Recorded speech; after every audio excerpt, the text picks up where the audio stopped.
Hey guys, Bill McDonald. Today we're going to grease this bass cat. You know, there's a lot of different moving parts on the boats that needs grease on there.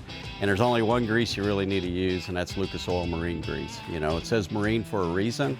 You know, it's got all the marine grade properties in it. It's corrosion resistant. So whether you're hitting the zerk fittings on it with a grease gun, there's a lot of those that need to be hit, whether it's on the jack plate, there's some on the engine, some on the jack stand, you can do that.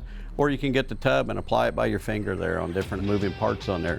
You know, the trolling motor's got a lot of moving parts. It's good to put that grease on there. It just makes everything a lot smoother, a lot easier. Lucas Oil, you know, everything exceeds all manufacturer's warranty. And this is by far the best marine grease that's out on the market. So if you want to make things last, tired of the squeaks, all the creaking, everything that's going on, get some Lucas Oil Marine Grease and take care of that problem.